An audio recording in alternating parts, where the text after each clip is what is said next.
محرم عاشورہ کا دن آنے والا ہے، اس حوالے سے آج بہت اہم باتیں کرنے کا ارادہ تھا۔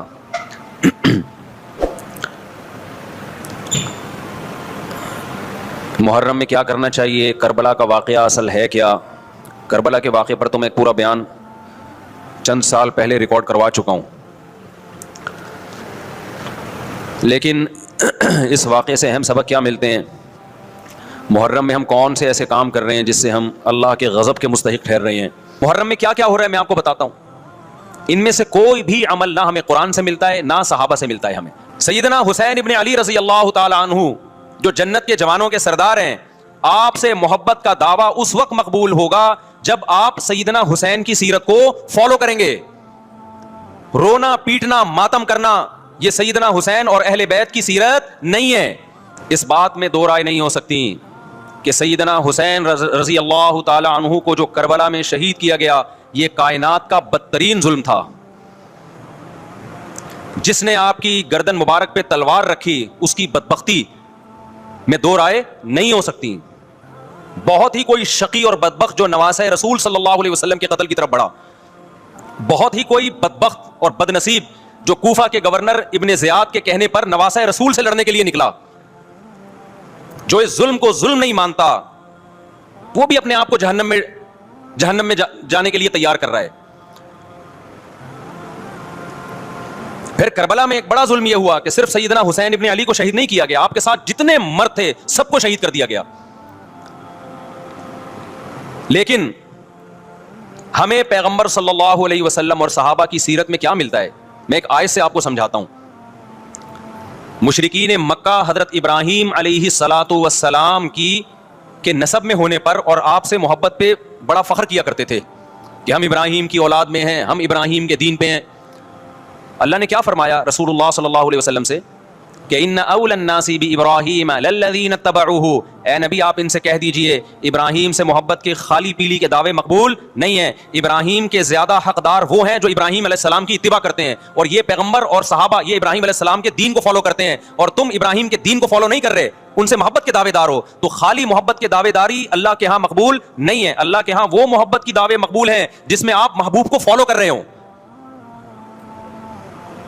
سیدنا حسین ابن علی رضی اللہ تعالی عنہ جو جنت کے جوانوں کے سردار ہیں، آپ سے محبت کا دعویٰ اس وقت مقبول ہوگا جب آپ سیدنا حسین کی سیرت کو فالو کریں گے۔ رونا پیٹنا ماتم کرنا یہ سیدنا حسین اور اہل بیت کی سیرت نہیں ہے۔ صبر کرنا، ظالم کے سامنے ڈٹ جانا، جان کے خوف سے اپنی پالیسیوں سے پیچھے نہ ہٹنا، یہ سیدنا حسین ابن علی رضی اللہ عنہ کی سیرت ہے جو آج ہمیں کہیں بھی نظر نہیں آتی۔ تو ہم نے بھائی دیکھنا ہے صحابہ کا طرز عمل کیا تھا۔ آپ بتاؤ صحابہ کو سیدنا حسین سے محبت تھی یا نہیں تھی؟ کیا غم کا پہاڑ ٹوٹا ہوگا جب اطلاع ملی ہوگی کہ سیدنا حسین ابن علی اور آپ کے اصحاب اور اہل بیت کو سب کو کربلا میں شہید کر دیا گیا ہے، کیا قیامت گزری ہوگی۔ کوفہ عبداللہ بن عمر سے پوچھنے لگا جو مارنے پر دم کا مسئلہ، انہوں نے فرمایا تم نے پیغمبر کے نواسے کو قتل کر دیا اور مسئلہ یہ پوچھ رہے ہو کہ جو مارنے پر دم آئے گا کہ نہیں آئے گا۔ ایک طرف تم نے پیغمبر کے نواسے کو قتل کر دیا کربلا میں، اور اب ہم سے آ کے مسئلہ پوچھتے ہو جو مارنا جائز ہے یا نہیں ہے۔ صحابہ کے ہاں یہ غم کم غم نہیں تھا۔ دیکھو حضرت معاویہ رضی اللہ تعالی عنہ کے ہاتھ پہ بھی حضرت حسین نے بیعت نہیں کی، لیکن بغاوت بھی نہیں کی۔ کیوں؟ بغاوت سے فتنے کا اندیشہ تھا۔ حضرت حسن جو حضرت حسین کے بڑے بھائی تھے، انہوں نے سیدنا معاویہ رضی اللہ تعالی عنہ کے ہاتھ پہ بیعت کی اور اس اختلاف کو ہمیشہ کے لیے اپنی کوشش کے مطابق ہمیشہ کے لیے ختم کر دیا۔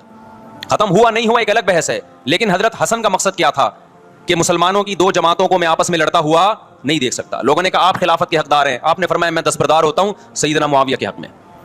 حضرت حسن بیعت ہو گئے حضرت معاویہ سے اور یہ اختلاف کو کیا کر دیا؟ ختم۔ حضرت حسین بیعت نہیں ہوئے، لیکن حضرت حسین نے بغاوت بھی نہیں کی۔ ہر ایک کی اپنی رائے تھی، حضرت حسن کی اپنی رائے تھی، ان کا خیال تھا کہ بیعت ہونا مسلمانوں کے لیے زیادہ مفید ہے، ایک پاورفل حکومت ہوگی، ایک طاقتور ریاست ہوگی، ورنہ لڑتے رہیں گے آپس میں۔ حضرت حسین کا موقف یہ تھا کہ میں بغاوت تو نہیں کروں گا لیکن بیعت بھی نہیں ہوں گا، کیونکہ اگر بیعت ہو گیا تو اس سے جو خلفائے راشدین کے دور میں جو خلیفہ کی سلیکشن کا طریقہ تھا وہ طریقہ ختم ہو جائے گا۔ تو میں اگر اس طریقے کو نہیں لا سکتا تو اس کے خلاف کو پروموٹ بھی نہ کروں میں۔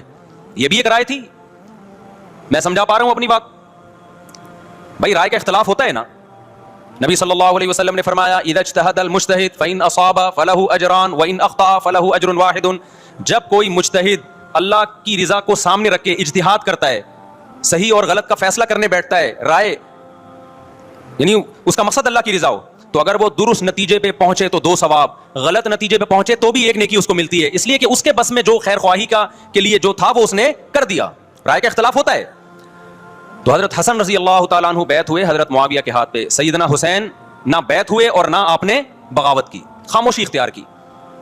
حضرت معاویہ رضی اللہ تعالیٰ عنہ نے سیدنا حسین کو تلوار کی زور سے بیعت پر مجبور نہیں کیا, بلکہ نواسۂ رسول کا خیال کیا اور وصیت بھی کی لوگوں کو.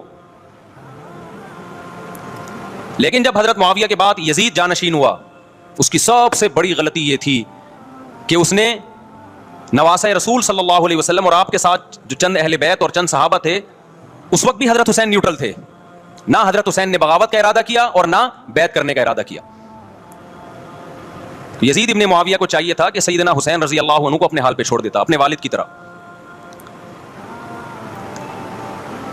حضرت حسین رضی اللہ تعالیٰ عنہ کو جب کوفہ سے خطوط آئے, یہ میں وضاحت اس لیے کر رہا ہوں کہ حضرت حسین بغاوت کے لیے نہیں نکلے تھے, اس مسلمان حاکم کے خلاف بغاوت کے لیے نہیں نکلے تھے, کیونکہ رسول اللہ صلی اللہ علیہ وسلم کی بہت ساری صحیح حدیث ہے اس بارے میں کہ جو باغی ہے, جو ریاست کے خلاف بغاوت کرتا ہے, اس کو نبی صلی اللہ علیہ وسلم نے اس عمل کو پسند نہیں کیا.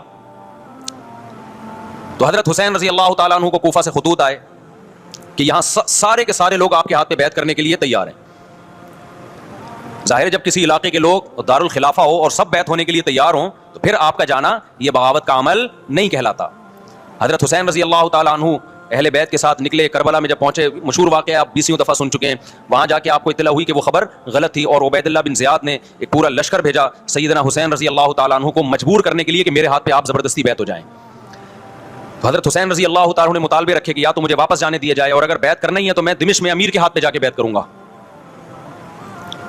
بہت معقول مطالبے تھے یہ. میرا مقصد ابھی کربلا کا واقعہ بیان کرنا نہیں ہے, اس پہ بہت کچھ کہا جا چکا ہے, خود میرا بھی بیان اس پہ تفصیل سے ہو چکا ہے. اس کے بعد بھی سیدنا حسین رضی اللہ تعالیٰ عنہ کو مجبور کرنا کہ عبید اللہ بن زیاد جو بدبخت انسان جو قاتل تھا اہل بیت کا, اسی کے ہاتھ پہ لازمی بیعت ہوں, جبکہ وہ امیر بھی نہیں ہے, وہ گورنر ہے ایک علاقے کا.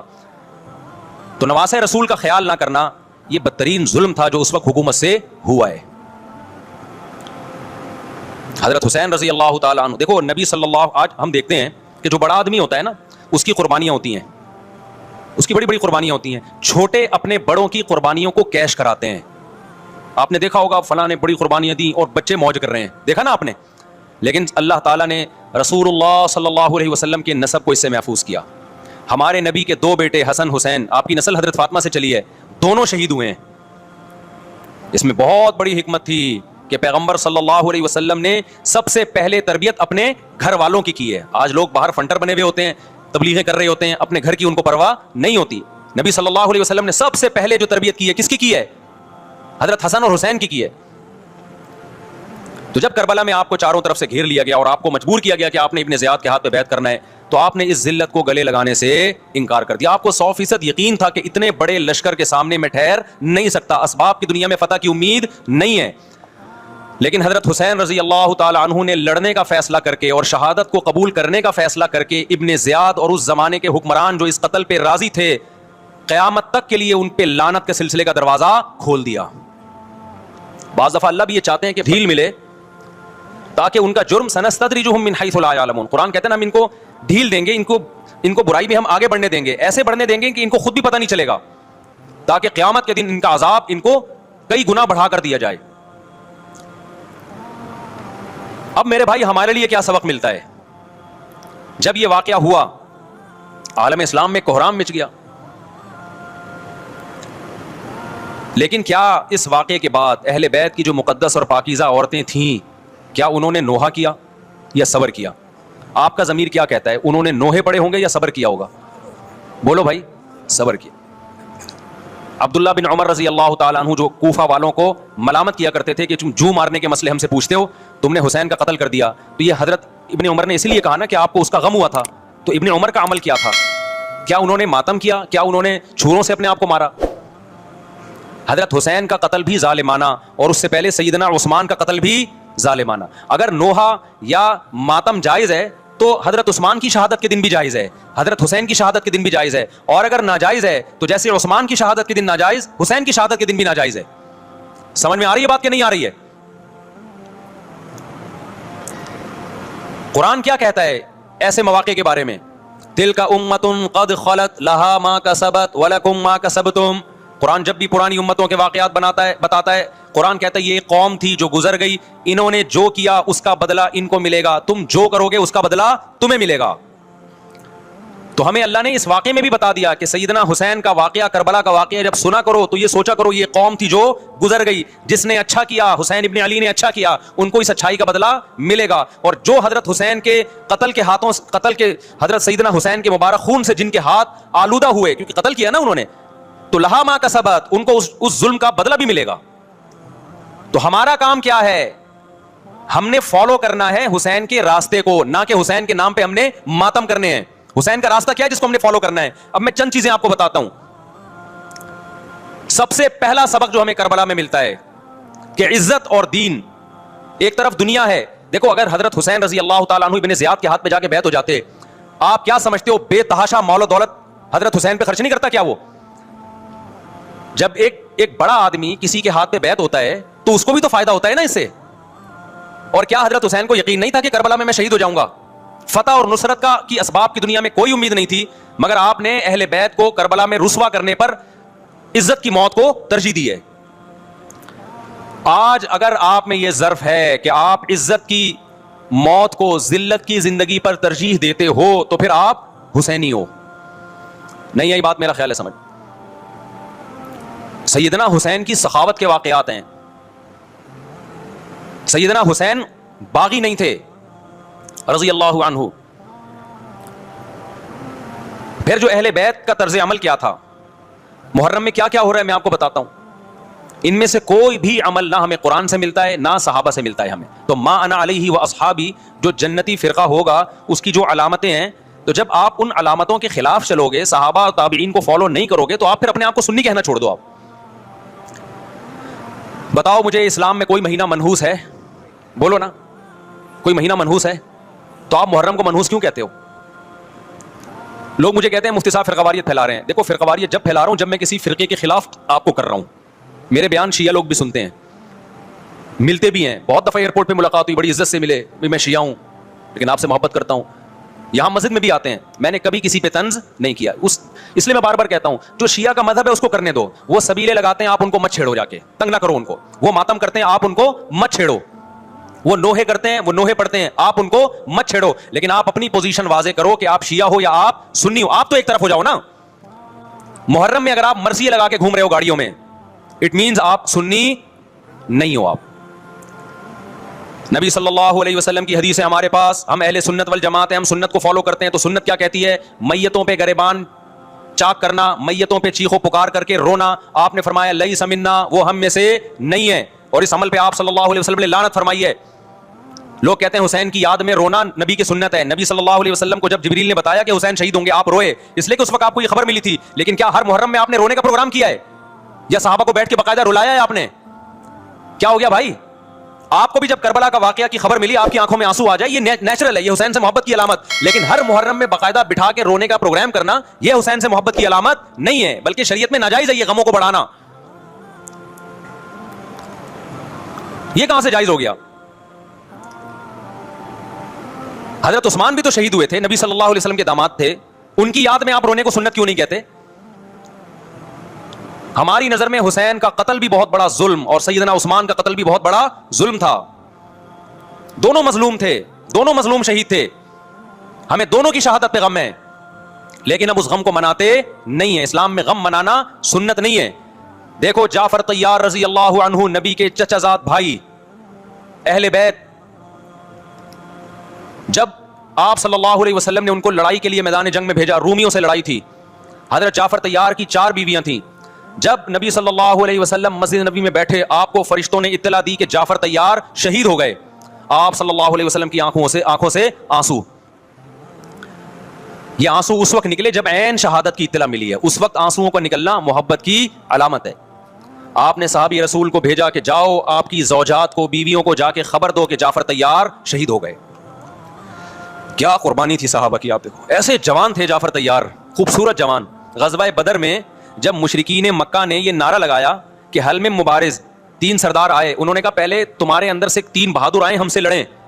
دیکھو عربوں میں یہ ہوتا تھا کہ جب جنگ کے لیے 2 فوجیں آمنے سامنے کھڑی ہوتی تھی تو پہلے دونوں طرف کے بہادر ترین لوگوں کی لڑائیاں ہوتی تھیں کہ جب تک دونوں میں سے ایک قتل نہیں ہوگا لڑائی شروع نہیں ہوگی. تو آپ کو پتا ہے کہ اس میں بہادر ترین لوگ نکلیں گے نا جو لڑنا جانتے ہوں.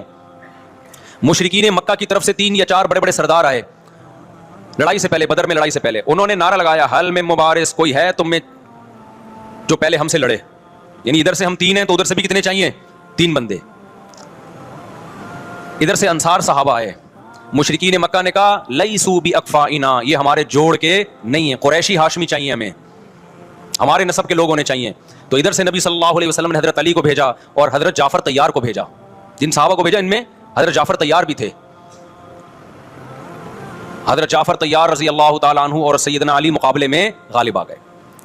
خوبصورت صحابی, نجاشی کے سامنے آپ نے تقریر کی ہے, ہجرت کی ہے نا جب حبشہ کی طرف, تو نجاشی نے پوچھا جعفر طیار سے کہ تمہارے پیغمبر جو کلام لے کر آئے ہیں وہ سناؤ. حضرت جعفر طیار رضی اللہ تعالیٰ عنہ نے سورہ مریم پڑھنا شروع کر دی.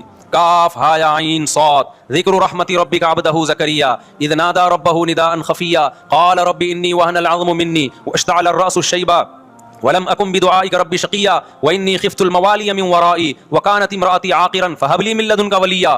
ایسی حضرت مریم اور عیسیٰ ابن مریم کی سیرت کو سورہ مریم میں بیان کیا حضرت جعفر طیار نے کہ نجاشی روتے روتے, اس کی داڑھی تر, اور جتنے پادری بیٹھے تھے سب کی داڑیاں تر ہو گئی روتے روتے.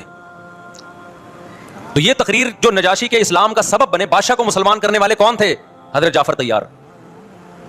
اور آپ کے چھوٹے چھوٹے بچے, 4 جوان بیویاں ہوں, چھوٹے چھوٹے بچے ہوں, اور ایسے میں میدان جنگ میں لڑتے ہوئے شہید ہو جائیں تو پیغمبر اور صحابہ پہ کیا قیامت ٹوٹی ہوگی. لیکن ہمارے نبی صلی اللہ علیہ وسلم کی آنکھیں, اور آپ صحابہ کو اطلاع دے رہے تھے کہ جعفر طیار شہید ہو گئے اور جاؤ ان کے گھر والوں کو بتا کے آ جاؤ. کتنی بڑی قربانی ہے یا نہیں ہے. جب خبر دینے والا آپ کی ازواج کو بتا کے آیا کہ جعفر طیار شہید ہو گئے تو آپ کے گھروں سے خواتین کے رونے کی آوازیں آئیں. آپ صلی اللہ علیہ وسلم نے فرمایا ان سے بولو کہ اپنی آواز کو پست کرو. پھر چیخو پکار کی آواز آئی تو آپ نے فرمایا کہ اگر دوبارہ چیخو پکار کی آواز آئے تو ان کے منہ پہ خاک پھینک دو. وہ شہید کی بیوہ تھیں, اور شہید بھی کتنے مقدس, ان کو بھی نبی صلی اللہ علیہ وسلم نے نوحہ کرنے کی اجازت نہیں دی. اس دن جس دن غم پہنچا ہے اس دن بھی چیخو پکار کی اجازت نہیں دی ہے. تو آپ بتاؤ اگلے سال اس تاریخ کو چیخو پکار کی کیسے اجازت مل جاتی. نہیں آئی میرا خیال ہے بات سمجھ میں. جب غم پہنچا ہے اس وقت چیخنے چلانے کی اجازت نہیں ہے. چھوٹے چھوٹے یتیم بچے, حضرت جعفر طیار کے چھوٹے چھوٹے یتیم بچے, کتنا غم ہوتا ہے جب چھوٹے چھوٹے بچے, ان کا باپ دنیا سے چلا جائے, کتنا ترس آتا ہے ان کے اوپر. تو ہمارے نبی کو بھی ان یتیم بچوں پہ بھی ترس آیا, ان بیواؤں پہ بھی ترس آیا. لیکن نہ نبی صلی اللہ علیہ وسلم چیخو پکار کر کے خود روئے, اور نہ آپ نے ان کی ازواج کو رونے کی اجازت دی ہے. سمجھ میں نہیں آ رہی میرا خیال ہے بات. میرا مقصد شیعوں پہ طنز کرنا نہیں ہے, ان کا جو مذہب ہے ان کو اس پہ چلنے دو. میرا مقصد ہے آپ اپنی پوزیشن واضح کرو کہ آپ ادھر ہو یا ادھر ہو. کسی کو تنگ مت کرو, نہ کسی پہ فتوے لگاؤ کفر اسلام کے, نہ کسی کو جہنمی قرار دو. اپنی پوزیشن آپ فیصلہ کرو کہ آپ اگر ادھر جانا تو پورے ادھر چلے جاؤ. پھر یہ آدھا تیتر آدھا بٹیر والا معاملہ مت کرو. وہ ان کا مذہب ہے بھائی, ان کے علماء ان کو بتاتے ہیں کہ محرم میں کالے کپڑے پہننے, محرم میں ماتم کرنا ہے, محرم میں کو منحوس سمجھنا ہے, اس میں شادی بیاہ نہیں کرنا. ان کے علماء ان کو بتاتے ہیں, ان کو چلنے دو اس پر. دنیا میں بہت سے فرقے ہیں, بہت سے مذہب ہیں, ہم کسی کو نہ ختم کر سکتے ہیں نہ کسی کے خلاف نفرت پیدا کر سکتے ہیں. اس سے کوئی چیز حاصل نہیں ہوگی. کسی سے نفرت کرنے کی ضرورت نہیں, کسی پہ فتوے لگانے کی ضرورت نہیں, لیکن آپ کو اپنی پوزیشن واضح کرنی پڑے گی کہ میں کہاں کھڑا ہوا ہوں. اگر آپ سنی ہو تو پھر اہل سنت والجماعت صحابہ تابعین کو فالو کرتے ہیں, حدیث کو فالو کرتے ہیں, اور حدیث میں ہمیں ماتم کرنا, نوحہ کرنا, گریبان چاک کرنا اس کی پرمیشن نہیں ہے, بلکہ اس سے روکا گیا ہے, اس عمل کو حرام اور ناجائز قرار دیا گیا ہے. بات آ رہی ہے سمجھ میں؟ باقی جو شیعہ حضرات کرتے ہیں, ہمارے دوست ہیں شیعہ, میں مذاق میں نہیں کہہ رہا, ملتے ہیں ہم سے, میں کبھی ان سے مذہب کے ٹاپک پہ بات نہیں کرتا, نہ ان کو کبھی چھیڑتا ہوں کہ آپ یہ کیوں کر رہے ہو, یہ کیوں نہیں کر رہے. بھائی اس کا مذہب ہے, وہ اس کا فرقہ ہے, جو کرنے دو اس کو, ہم نہیں کرتے, کیونکہ ہم اہل سنت والجماعت میں. سمجھ میں آ رہی بات کہ نہیں آ رہی؟ پھر ربیع الاول کا مہینہ آئے گا, اس میں بھی آپ اپنی پوزیشن واضح کرو کہ آپ ادھر ہو یا ادھر ہو. 2 فرقے ہیں, دیوبندی بریلوی. میں نہیں کہہ رہا کہ کون جنتی کون جہنمی, لیکن بر صغیر میں جن کو دیوبندی کہا جاتا ہے وہ نظر و نیاز تیجے 40 میں کے قائل بولو نہیں ہے. ان کی کتابوں میں لکھا ہوا ہے, وہ اس کے قائل نہیں. اگر کوئی بزرگ ان میں قائل گزرا بھی ہے تو وہ اس کا ذاتی تفرد ہے, اس کو علماء نے فالو نہیں کیا, اس کو ان کی اجتہادی غلطی قرار دیا ہے. ربیع الاول میں جلوس نکالنا یا مزار بنانا یا مزاروں پہ جانا اس نیت سے کہ وہاں جا کے ہم کوئی قوالی پڑھیں گے یا کچھ بھی, ہمارے ہاں قبرستان جانا صرف اس لیے ہے کہ آخرت کی یاد تازہ ہو, بس اس کے علاوہ اور کوئی کانسیپٹ نہیں ہے. ہمارے ہاں قبر ایک بالش سے زیادہ اونچی بنانا جائز, بولو نا, نہیں ہے. قبر پکی کرنا جائز نہیں ہے.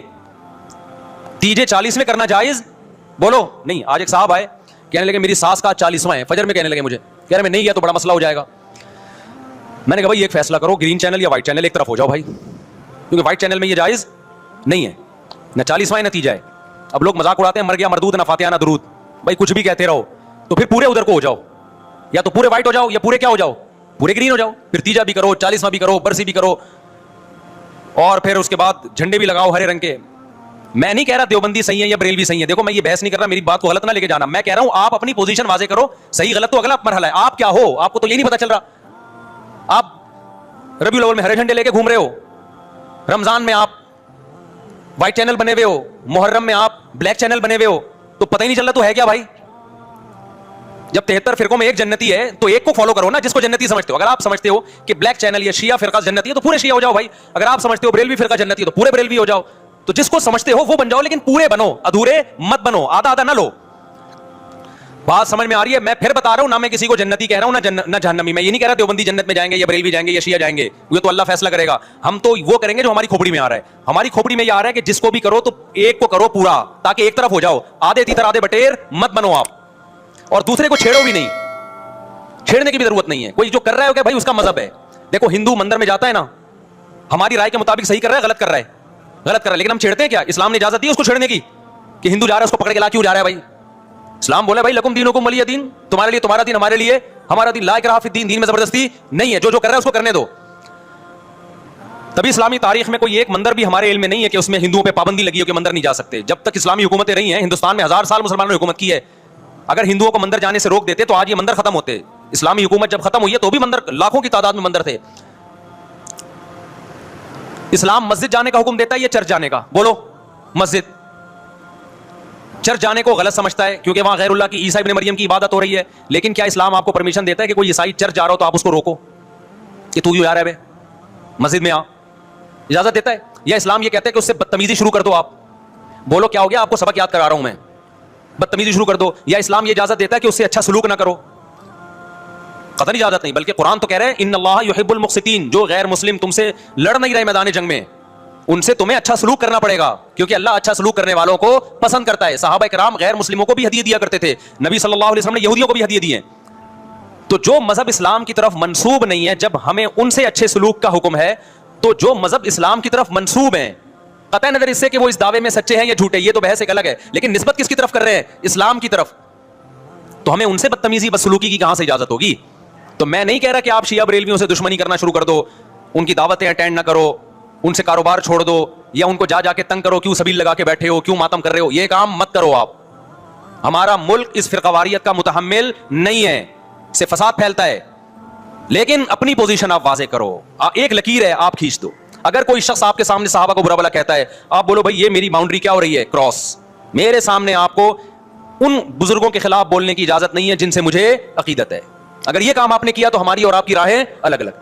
آپ کا جو مذہب ہے بھائی, آپ بند کمرے میں, آپ کے امام بارگاہ میں, آپ کے مسجدوں میں, جہاں بھی ہے وہ آپ کا نجی معاملہ ہے. ہمارے سامنے آپ نے کوئی ایسی بات نہیں کرنی جو ہمارے عقیدے کے خلاف ہو, تو آپس میں دوستی رہے گی. اب دیکھو عیسائی آپ سے ملتا ہے, آپ گپ شپ کرتے ہو, کھانا کھاتے ہو, لیکن عیسائی بار بار بولے میں آپ کے نبی کو نہیں مانتا, میں آپ کا نبی, آپ بولے گا بھائی تو نہیں مانتا تو ہم نے کب کہا کہ مان تو, لیکن میرے سامنے بار بار کیوں کہہ رہے کہ میں تیرے نبی کو نہیں مانتا؟ یہاں سے آپ کی اس کی دوستی کیا ہو جائے گی پھر؟ ختم. تو غیر مسلموں کے بھی دو قسمیں, کسی بھی مسلک کے لوگوں سے ملو, کسی بھی فرقے کے لوگوں سے ملو, کوئی جھگڑا نہیں, کوئی بحث نہیں, ایک دوسرے کو کھانا بھی ہے, ایک دوسرے کو کھلانا بھی ہے, ایک دوسرے سے کھانا بھی ہے, ایک دوسرے کی دعوتوں میں بھی شرکت کرنی ہے. جہاں مذہب کا معاملہ آئے تو پھر آپ کسی سے بحث نہ خود کرو, نہ کسی کو کرنے کی اجازت دو. اگر کوئی کچھ سیکھنا چاہتا ہے تو آپ بولو بھائی علماء کے پاس آ جاؤ, آپ کو کوئی اشکال ہے تو ہم وہاں آپ کا اشکال حل کر دیں گے. اس سے آگے بڑھنے کی کوشش بولو مت کرو, اس سے ملک میں امن ہوگا. باقی فرقے ہمیشہ سے ہیں بھائی, آج کوئی نئے تھوڑی ہیں, آج کوئی نئے تھوڑی ہیں. اور یہ ہمارا کام تھوڑی ہے فرقے ختم کرنا. یہ تو عیسیٰ ابن مریم